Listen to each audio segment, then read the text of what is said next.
కర్ణాటక రాష్ట్రంలోని చిక్కమంగళూరు జిల్లా కలాస నియోజకవర్గం హోరనాడులోని కొన్ని వేల సంవత్సరాల క్రితం అగస్త్య మహాముని ప్రతిష్ఠించిన శ్రీ అన్నపూర్ణేశ్వరి దేవి ఆలయాన్ని రాష్ట్ర పంచాయతీరాజ్ అండ్ రూరల్ డెవలప్మెంట్ మాజీ ప్రభుత్వ సలహాదారులు పోతిరెడ్డి నాగార్జునరెడ్డి మరియు ఆయన కుటుంబ సమేతంగా స్వామివారిని దర్శించుకొని ప్రత్యేక పూజలు నిర్వహించారు।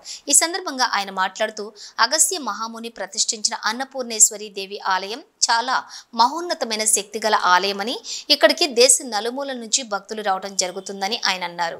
ఈ విధంగా భద్రా నది ఒడ్డున కొండపైన వెలిసిన ఈ ఆలయానికి చాలా చరిత్ర కలిగిన ఆలయమని ఇక్కడికి వచ్చిన భక్తులు కోరికలను తీర్చే తల్లిగా ఇక్కడ భక్తుల ప్రగాఢ విశ్వాసమని ఆయన అన్నారు।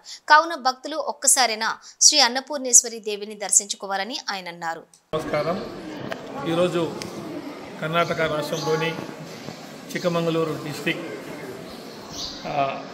కలాస తాలూకా హోరనాడు అన్నపూర్ణేశ్వరి టెంపుల్ దగ్గర ఉన్నాము।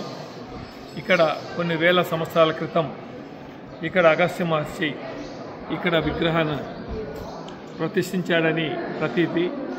ఇక్కడ వేలాది మంది భక్తులు ఈ అమ్మవారిని దర్శించుకునేదానికి దేశ నలుమూల నుంచి కూడా రావడం జరుగుతూ ఉంది। ఇది ఒక భద్రా నది పక్క ఒడ్డున, ఇది ఒక అడవిలో ఒక కొండపైన నిర్మించినటువంటి దేవత విగ్రహము। అగస్త్య మహర్షి స్థాపించినటువంటి ఈ స్థానానికి ప్రత్యేకమైనటువంటి ఒక శక్తి కలిగేదని చెప్పేసి భక్తుల నమ్మకం। దేశ నలుమూలల నుంచి కూడా ఇక్కడ రావటం, ప్రజలు ఇక్కడ మొక్కులు తీర్చుకోవడం జరుగుతూ ఉంది। కోరిన మొక్కులు తీర్చే దేవతగా ఇక్కడ ప్రజలు కూడా నమ్ముతారు। కాబట్టి ఆ విగ్రహాన్ని, అటువంటి దేవాలయాన్ని మేము కూడా కుటుంబ సమేతంగా ఈరోజు దర్శించుకోవడం జరిగిందని తెలియజేసుకుంటూ